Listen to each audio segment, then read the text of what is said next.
Le scandale d'abus sexuels à l'école Lamadone, c'est un sujet vraiment délicat. Et c'est un sujet, franchement, qui me tient à cœur. Et que nous, les Togolais, nous devons apprendre à nous révolter sur des faits. Même s'il y a des choses qui ne touchent pas notre conscience, quand on touche des enfants, nous devons vraiment nous révolter. Surtout quand on parle de viol. On parle de viol sur des enfants. Ça doit vraiment nous révolter. Nous sommes à la veille de la rentrée. Et je voudrais aborder ce sujet et attirer l'attention de tous les parents qui envoient leurs enfants dans les écoles. D'être plus regardants, de suivre leurs enfants. De faire en sorte que leurs enfants, quand ils reviennent à la maison, de leur poser des questions, comment ça a été, l'école, qu'est-ce qui s'est passé et tout ça. Il faut vraiment qu'on se réveille. Et nous devons nous réveiller pour lutter contre un phénomène qui est en train de s'installer dans notre pays. Nous connaissons ce phénomène, c'est l'impunité. Mais quand les gens bénéficient de l'impunité sur des crimes qui sont faits sur les enfants, ça doit nous révolter beaucoup plus. Alors, ce que je vais vous relater aujourd'hui est un fait extrêmement grave. On l'a déjà écrit sur notre site, mais je me permets de le dire dans le live et vous donner quelques aspects de ce que je suis en train de dire. Alors, Lamadone, c'est une école, un complexe scolaire qui est au niveau du service des passeports. Je pense que le quartier doit être à Balipedo, je ne sais pas quoi. En tout cas, à côté du service des passeports. Il y a l'école qui est là-bas qui s'appelle Lamadone. Voilà, au GTA. Et cette école appartient à un certain monsieur Germain Tomiga qui est membre de la famille du Premier ministre. Dans cette école, il se passe beaucoup de choses, des choses mystérieuses, des choses incroyables que les gens dénoncent, des scandales, mais qu'on essaie à chaque fois d'étouffer. En 2017,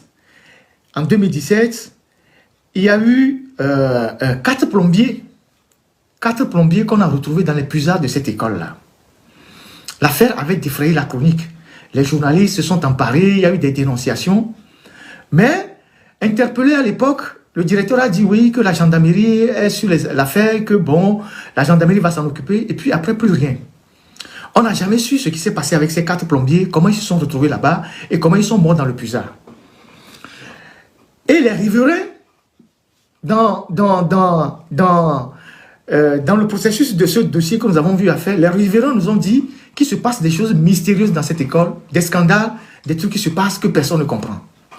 Alors il s'est passé quoi? Il s'est passé que l'année dernière, les parents d'une jeune fille, d'un enfant, c'est même pas une jeune fille, d'un enfant qui est dans cette école, une fille de 5 ans, ont constaté que leur fille faisait l'objet de douleurs au niveau de son sexe. Et elle se plaignait tout le temps d'avoir des douleurs au niveau de son sexe. Et quand les parents ont voulu voir ce qui se passait, ils ont vu que le sexe de leur enfant avait été manipulé, touché. Et en tout cas, il y avait eu des choses qu'on a introduites dans le sexe de leur enfant. Et ça se passait au mois d'avril. Et les parents sont allés directement à l'hôpital pour contacter un médecin.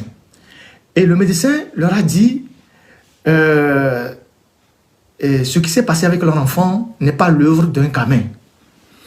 Donc les parents, une fois qu'ils ont fini de voir le médecin, sont allés à l'école pour demander des explications au directeur de l'école, le monsieur Tomiga. Et le monsieur Tomiga n'a pas été coopératif. Il est resté fermé, arrogant. Il dit oui, qu'ils vont faire une enquête interne.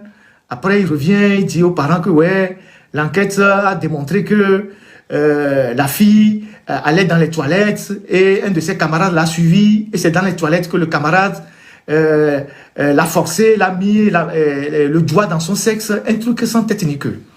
Mais les parents n'étaient pas convaincus. Et les parents n'ont pas assisté à l'enquête qu'ils ont menée. Ils n'étaient pas convaincus. Et les parents ont exigé plus d'explications. Et le directeur s'est emporté en disant oui, ils n'ont qu'à aller à l'hôpital pour faire les analyses et après, ils n'ont qu'à lui envoyer la facture, lui va payer. Et les parents disent mais ce n'est pas une question de facture à payer. Vous êtes le directeur d'une école, un enfant a été violé dans votre école, ça devait vous préoccuper, vous êtes le fondateur. Et c'est un sujet qui doit vous préoccuper, surtout que ce n'est pas la première fois parce que les parents ont dit que l'enfant se plaignait, mais eux, ils n'avaient pas compris, en fait, au départ, que c'est quelque chose qui était répétitif. Et le directeur est resté ferme, il a fait dans son arrogance, il n'a voulu rien entendre. Après, les parents sont allés dans une clinique chez un gynécologue, puisque le médecin qu'ils ont vu premièrement demande d'aller chez un gynécologue. Ils sont allés chez le gynécologue dans une clinique de la place que je ne vais pas citer, et le gynécologue a fait aussi son rapport. Nous avons le rapport. Et donc, comme le directeur, il est imperméable, il est resté fermé, après ils ont amené un parent d'un enfant, que c'est l'enfant là qui a commis l'acte, mais les explications des parents n'étaient pas concordantes. Donc la famille n'était pas convaincue de ce qu'ils étaient en train de faire. Alors, la famille a décidé de prendre un avocat, ils prennent un avocat, et l'avocat leur dit de voir avec un centre à Lomé qui s'appelle le centre Kekeli, et qui s'occupe de ce cas, et d'aller après la brigade pour mineurs. Les parents ont fait toutes ces démarches-là, et les parents ont décidé de sortir l'enfant de cette école et d'aller l'inscrire ailleurs. Donc les parents ont demandé que l'école leur restitue les bulletins, les touches des enfants. Le directeur ne voulait pas, même les effets de l'enfant, le directeur restait fermé. Et c'est avec beaucoup de peine que le parent a pu avoir l'attestation pour aller inscrire son enfant ailleurs. Donc, le parent a décidé de ne pas rester les bras croisés parce que d'autres parents ont commencé par délier leur langue en disant que leurs enfants aussi étaient victimes des mêmes pratiques. Et dans la foulée de cette affaire-là, on apprend que dans l'école de la Madone, les toilettes des enfants, des filles et des garçons ne sont pas séparées. Et donc, certains enfants se retrouvent dans les toilettes et se sodomisent entre eux, dans l'école. Et le parent qui se plaint là, a même proposé au directeur de l'aider à installer des caméras dans son établissement, histoire de l'aider à détecter ceux qui font ça pour la renommée de son établissement. Il a dit non, qu'il ne veut pas de tout ça, que c'est son école, il fait ce qu'il veut. Donc, le parent a dit, bon, cette affaire-là, on ne va pas la laisser comme ça, surtout que d'autres personnes se plaignent. Et donc, pendant qu'ils étaient en train de faire la démarche avec la brigade pour mineurs, le centre Kekeli et tout ça, le père a saisi le ministère de l'enseignement primaire par un courrier. Donc, on a la copie et la décharge. Il a saisi le ministère. Le ministère a été saisi. Un instant, je vois la date de la saisie du ministère. Je pense que c'est en mai qu'ils ont saisi le ministère où j'ai pris quelques notes que je vais retrouver.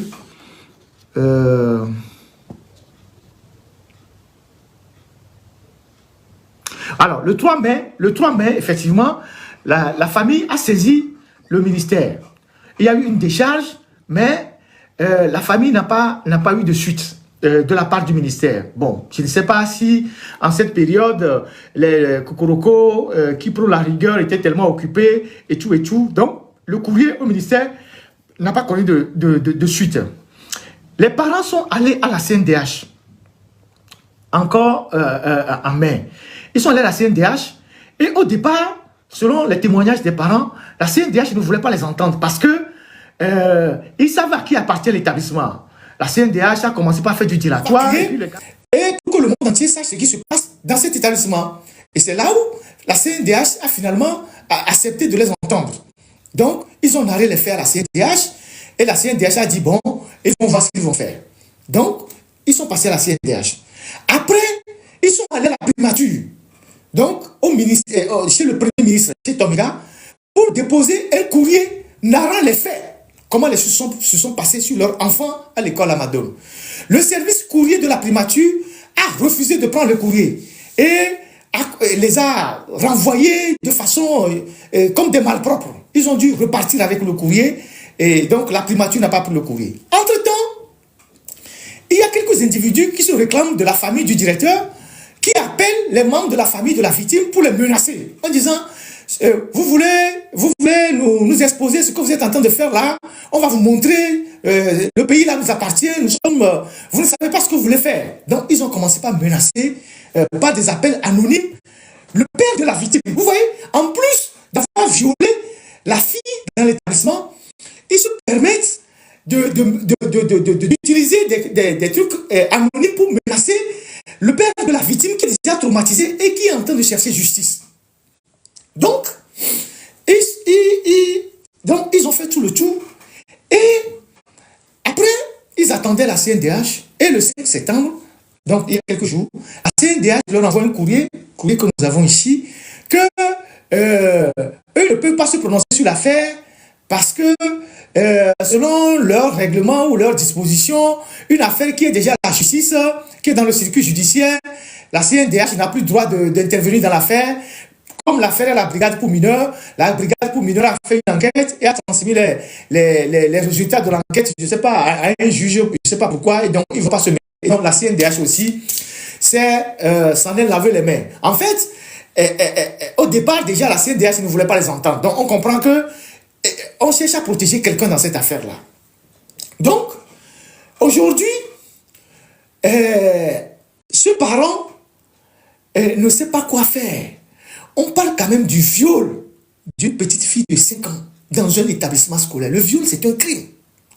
Un crime innommable dans un établissement scolaire. À Lomé, un établissement qui se donne une réputation.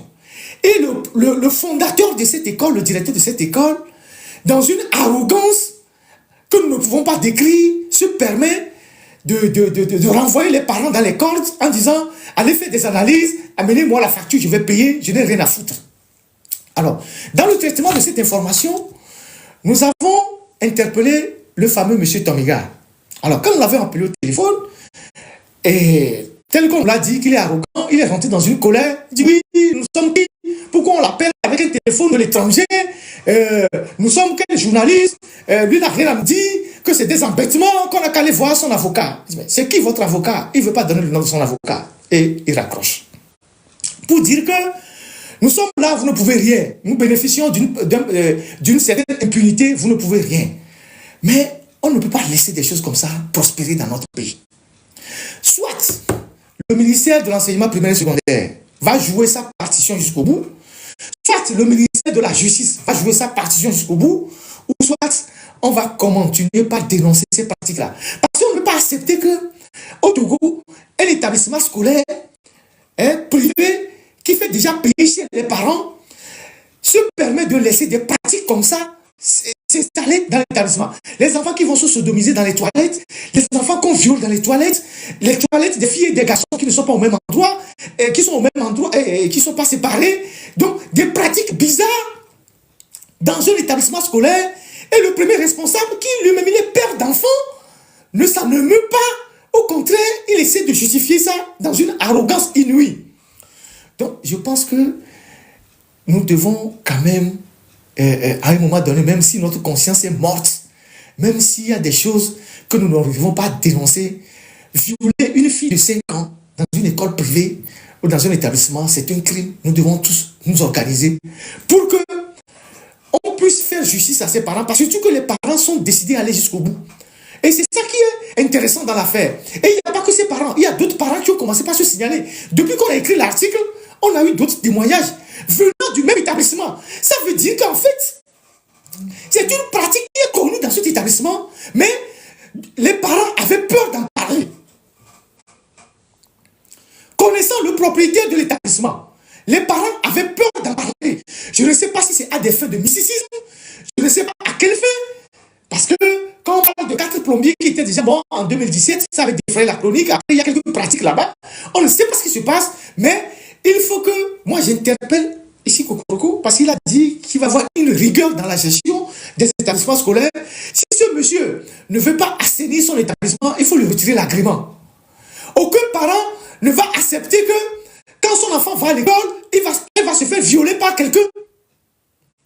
Aucun parent, on est tous des parents. Aucun parent ne peut accepter que quand il envoie son enfant à l'école, le soir quand il vient chercher son enfant se plaint et que son sexe est enflé. Aucun parent ne peut accepter ça. Même si au Togo, là, on ferme les yeux sur certaines choses, on ne peut pas fermer les yeux sur le viol des enfants. Donc, tout se passe dans cette affaire quand les gens sont organisés pour protéger le directeur de l'école. Parce que le centre Kekeli, qui est un centre de référence pour ces genres de cas, refuse de transmettre son rapport au père de l'enfant qui en a droit. Le centre refuse de transmettre le rapport de l'affaire au père de l'enfant qui en a droit. Le père a interpellé plusieurs fois le centre Kekeli qui refuse de lui transmettre le rapport. Il prend un avocat, l'avocat demande au centre le rapport, le centre traîne. Il y a la CNDH qui s'est lavé les mains, il y a le ministère de l'enseignement primaire. On ne sait pas si le ministre a vu le courrier ou bien le courrier est resté au niveau de ses coursiers au secrétariat. La CNDH s'est lavé les mains, mais au Togo, il y a des représentations du plan Togo qui met beaucoup d'argent dans l'éducation Togo. Il y a l'UNICEF. Il faut qu'on interpelle ces structures-là pour que la vérité soit établie dans cette affaire et que ce monsieur qui a créé son école soit contraint à assainir son école. Pour que si vous avez des parents qui amènent leurs enfants à l'école à Madon, quand ils sont au boulot, ils savent que le soir, en revenant à la maison, ils ne vont pas voir les enfants qui se plaignent, qui ont le sexe gonflé et tout ça. Voilà le sujet que je trouve vraiment gravissime dans notre pays. Je ne sais pas si des choses comme ça se passent dans d'autres établissements scolaires, mais le cas qui nous intéresse aujourd'hui, c'est ce qui se passe à l'école Lamadon. Qui se passe à l'école Lamadon. Et le directeur, nous l'avons appelé. Dans l'exercice de notre fonction, on appelle toujours les gens qui sont mis en cause pour avoir leur version. Il n'a pas voulu parler. Il a dit tous les mots désagréables qu'il pouvait nous dire. Et puis bon, il nous a raccroché au nez. Comme quoi, il est là, rien ne va lui arriver. Mais, comme les Ivoiriens disent, il va lire l'heure. Parce que, tant qu'il ne va pas prendre les dispositions pour assainir son établissement, nous allons en parler. Et en parler régulièrement. Parce qu'aucun Togolais qui envoie son enfant à l'école, une fille ne l'envoie pas pour se faire violer par des garçons. Vous imaginez le traumatisme de cette fille pour toute sa vie? Quand nous avons écrit cet article, on n'a pas voulu sortir les documents parce qu'on va sortir le nom du parent, le nom de l'enfant, parce que le nom de l'enfant ne doit pas être sur la place publique. Ça va être traumatisant pour l'avenir de l'enfant. On a tous les documents. La lettre de la CNDH, on a cité les documents, tout. Donc, les parents ont fait toutes les démarches pour rentrer dans leurs droits. Mais, ils se sont retrouvés avec l'école qui est restée fermée, le directeur ne veut rien entendre. Maintenant, les institutions qui sont chargées de protéger les gens dans ce genre de cas, ça va laver les mains. Comment est-ce qu'on peut continuer par accepter des choses comme ça dans notre pays? Même si on suppose que le Togo est pourri à tous les niveaux, vous allez accepter qu'on viole un enfant, une fille de 5 ans, dans une école. Donc, je voudrais interpeller Madame Tomega, parce que celui à qui appartient l'école, c'est un membre de sa famille. Elle est Premier ministre, elle est mère de famille. Elle sait ce que c'est qu'un enfant. Elle a des petits-enfants. Elle sait ce que c'est qu'un enfant. Je voulais interpeller toutes ces femmes qui sont au gouvernement, qu'on met devant, qu'on fait la promotion de la femme, je ne sais quoi, qui sont au Parlement, tout ça. Impliquez-vous dans cette affaire pour que cette famille, pour qu'on puisse mettre fin à ces pratiques-là. J'interpelle le président de la République lui-même. Il est père de famille. Il est père de famille. On ne peut pas accepter que des choses comme ça se passent dans notre pays. Soit ce monsieur qui est le propriétaire de l'école, on le met devant ses responsabilités, soit on lui retire l'agrément. On lui retire l'agrément. On lui retire carrément l'agrément. On lui retire l'agrément. J'invite tous les parents qui vont inscrire leurs enfants à l'école Lamadon de créer un comité des parents pour suivre leurs enfants dans cet établissement.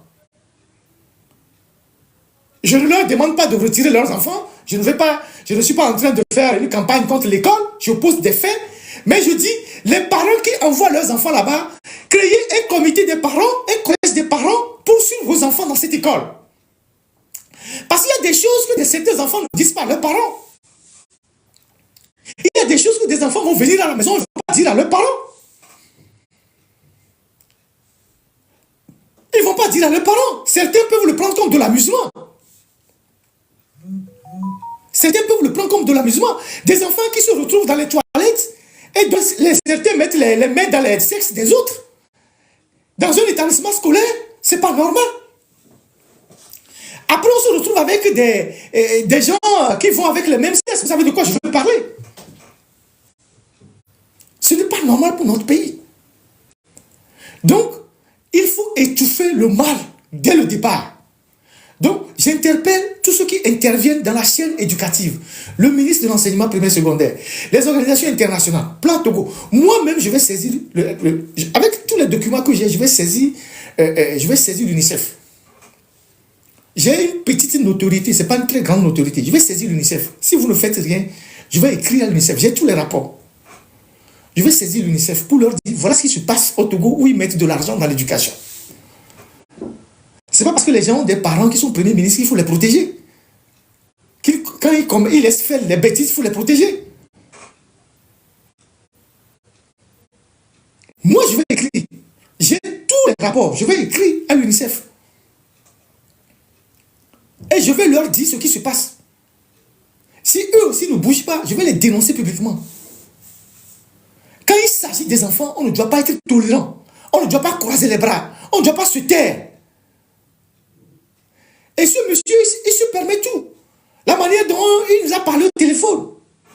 Comme si on est journaliste, on a un numéro étranger, on ne peut pas l'appeler, il ne peut pas répondre. Nous sommes qui? Que c'est des embêtements. Comme le disent les Ivoiriens, il va lire l'heure.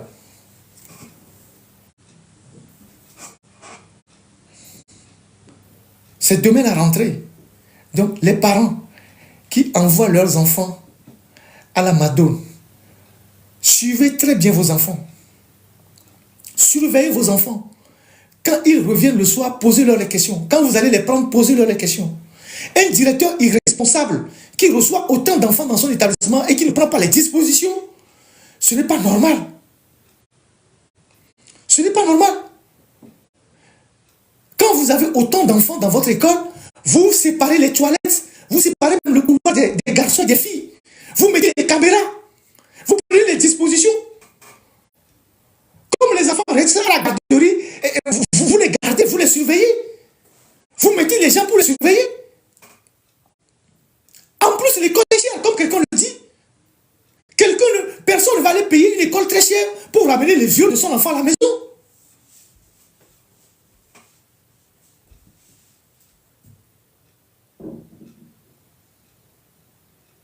Et si ces choses que je suis en train de dénoncer ne nous touchent pas, c'est qu'on a perdu notre humanité. Si des choses comme ça ne nous touchent pas, c'est que nous avons perdu notre humanité. Moi, j'ai une fille de 8 ans. Ma fille a 8 ans. Ma Benjamin a 8 ans. Si elle revient à la maison, et si elle me dit ça, et moi je vais dans l'établissement, et que le directeur essaye de m'emmerder, je vais le mettre au tapis. Je vais le mettre au tapis d'abord. Après, le reste, on va discuter. C'est pas de se faire justice soi-même. Mais si, en plus d'avoir violé mon enfant, et je vais à l'école, et il me manque de respect, je vais le mettre au tapis, proprement. Après, on va parler. Parce que c'est mon enfant. Donc, nous sommes tous des parents d'enfants. Ceux qui dirigent le Togo ont des enfants. Ils ont des petits-enfants. Personne ne peut accepter qu'on puisse violer une gamine de 5 ans dans un établissement scolaire. Ce ne sont pas des suppositions, des faits qui sont établis. Des rapports sont là. Et le directeur se permet de narguer les parents. Et les institutions qui doivent voler au secours de la victime, chacun se lave les mains parce que le propriétaire de l'école a des ramifications au sommet de l'État. Vous trouvez ça normal?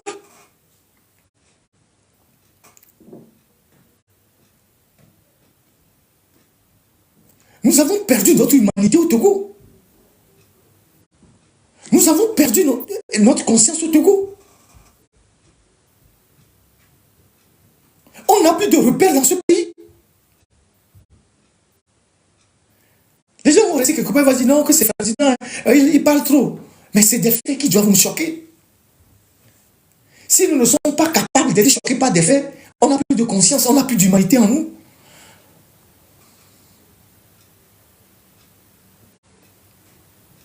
Donc, les autorités doivent interpeller ce monsieur et demander à voir les parents. Puisque les parents ont saisi les autorités. Les courriers sont là.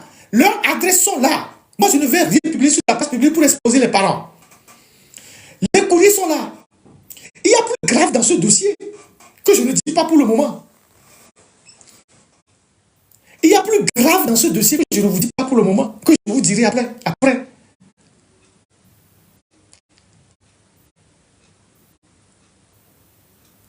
Donc, les parents saisissent la CNDH, ils ont saisi la brigade pour mineurs, ils ont saisi le ministère de l'enseignement primaire.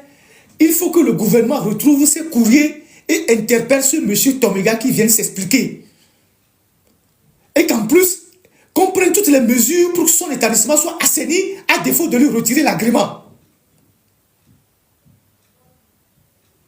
Qu'on place des caméras dans son établissement, qu'on lui impose que la séparation des toilettes, qu'on lui impose un certain nombre de mesures de sécurité dans l'établissement. Il y va de la vie des enfants.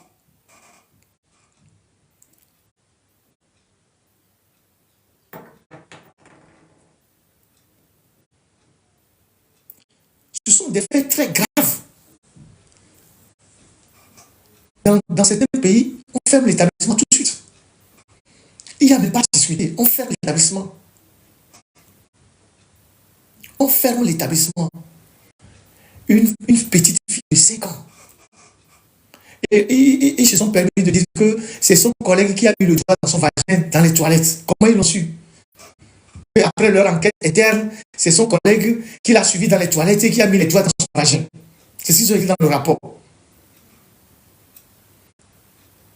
Alors que le premier médecin consulté dit que ce n'est pas une enfant qui a fait ça.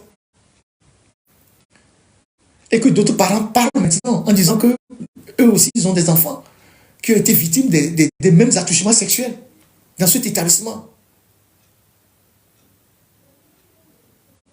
Donc, nous, dans le traitement de cette information, on a fait notre travail. On a écouté tout le monde, on a écouté le directeur de l'école, il n'a pas voulu s'expliquer, on a publié notre article.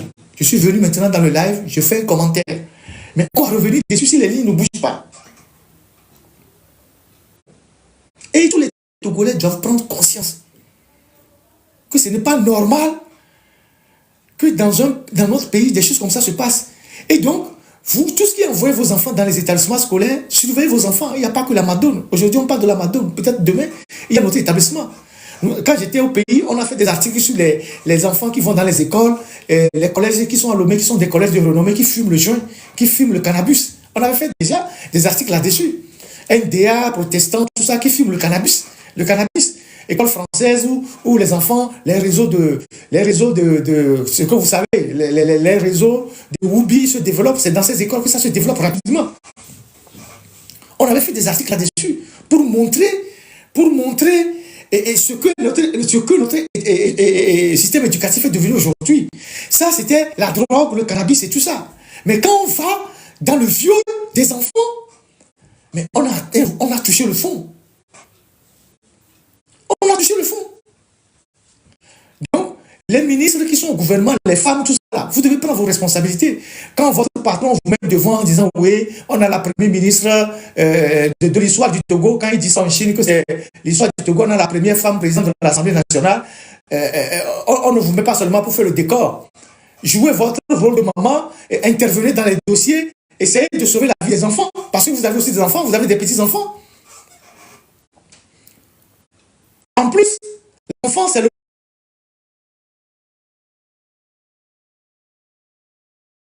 collègue qui lui ne veut pas se mêler de l'affaire. Parce que c'est que c'est un membre de la famille du Premier ministre. C'est le petit-fils d'un de vos collègues. C'est ça que je voulais dire. Je ne vais pas donner les détails. Mais la fille de 5 ans, c'est le petit-fils d'un ancien membre du gouvernement qui est là.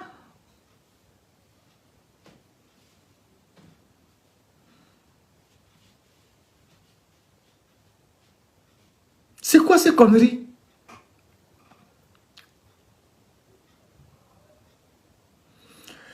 Alors, j'ai fini par ce dossier qui n'est pas assez réluisant, mais bon, voilà ce que je voulais je voulais partager avec vous aujourd'hui. J'ai pris énormément du temps pour traiter les dossiers, tout n'est pas fini. Voilà tout ce que je voulais partager ce dimanche avec vous. Je voudrais souhaiter une très bonne rentrée aux élèves en espérant que le lycée de 2 février sera finalement construit au cours de cette rentrée qui est abandonnée. Quand on veut construire un État fort, un État avec une vision, on construit les établissements scolaires. On construit les établissements scolaires. Aujourd'hui, le Togo n'a aucune école d'excellence, n'a aucune université d'excellence, n'a aucun établissement d'excellence. Il n'y a rien dans le pays. Donc, les gens continuent d'aller dans les écoles.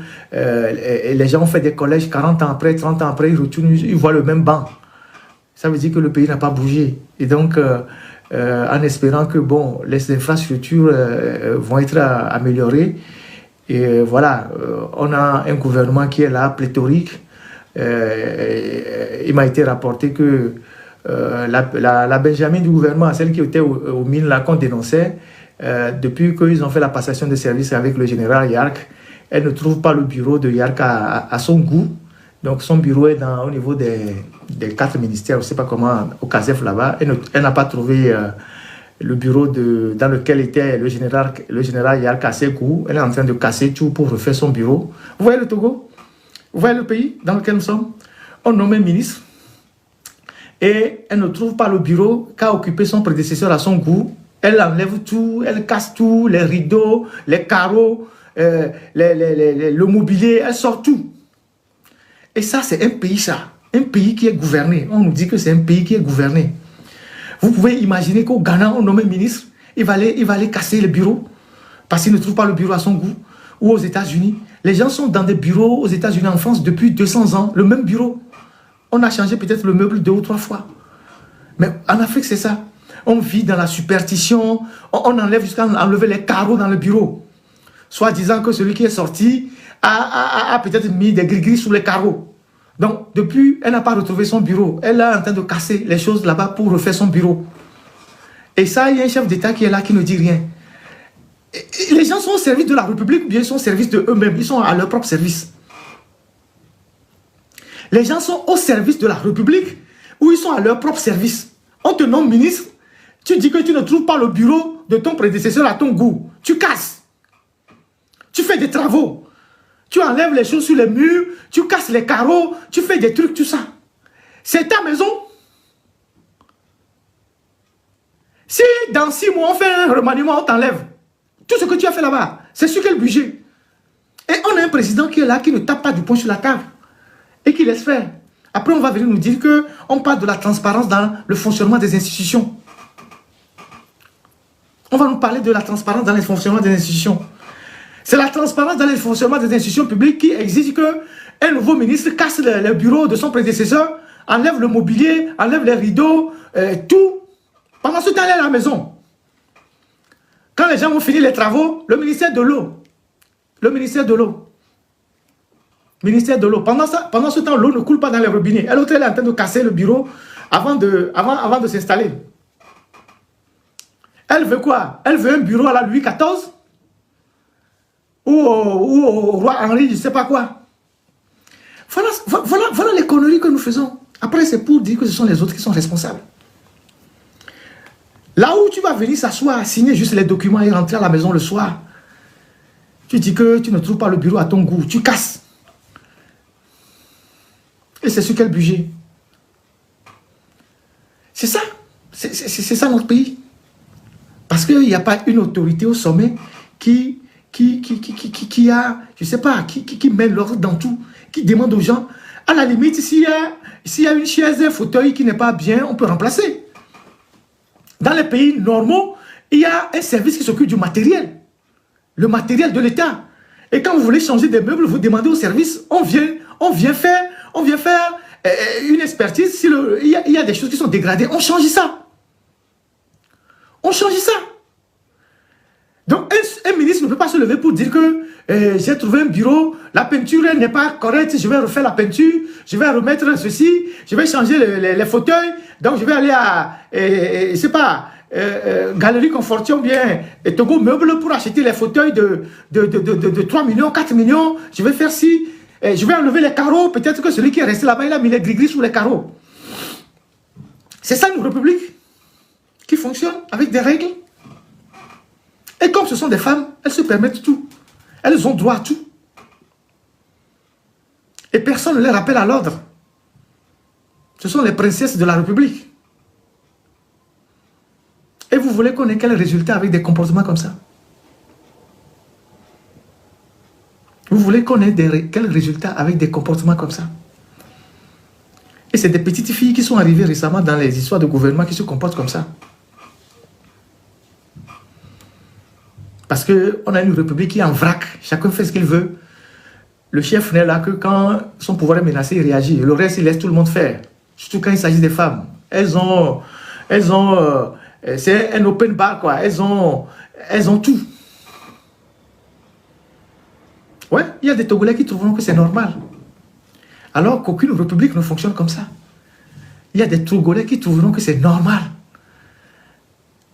Alors qu'il n'y a aucune république qui fonctionne comme ça. On peut changer peut-être des mobiliers. S'il y a un fauteuil qui ne fonctionne pas bien, on peut changer certaines choses. Mais on ne peut pas sortir tout, casser les carreaux, enlever les rideaux, parce que c'était un moyen de détournement. On va remettre le marché du rideau à une cousine, on va remettre le marché de carreaux à un cousin, on va commander les carreaux ici, si les carreaux coûtent 200 000, on va dire que c'est 1 million, on va détourner un peu d'argent. C'est ça. Et c'est dans ça qu'on est depuis des années. Ça s'est passé aussi à l'Assemblée nationale récemment, quand il y a eu la passation de service. Les gens qui sont d'un même parti et qui vivent dans la peur, dans la superstition, dans les gris-gris, qui ont peur que quelqu'un qui part a laissé quelque chose derrière et qui va lui créer des problèmes. Ils sont dans le même parti et ils disent qu'ils travaillent pour le Togo.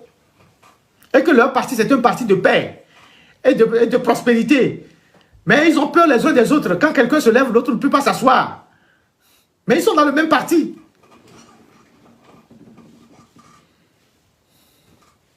Fou des gens.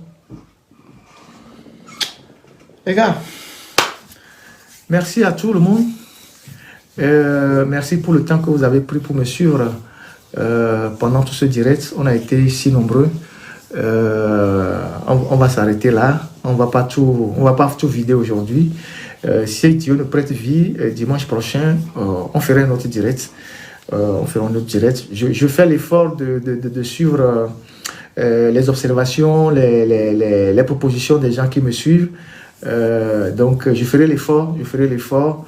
C'est pas facile de tenir 2 heures à faire des directs comme ça.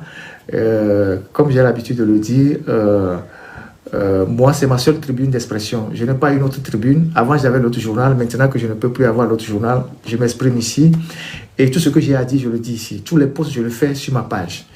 Et mes convictions, je les assume. Je ne renie pas mes convictions. Je ne suis pas là pour parler d'autres personnes. Je parle de ce qui ne va pas dans mon pays.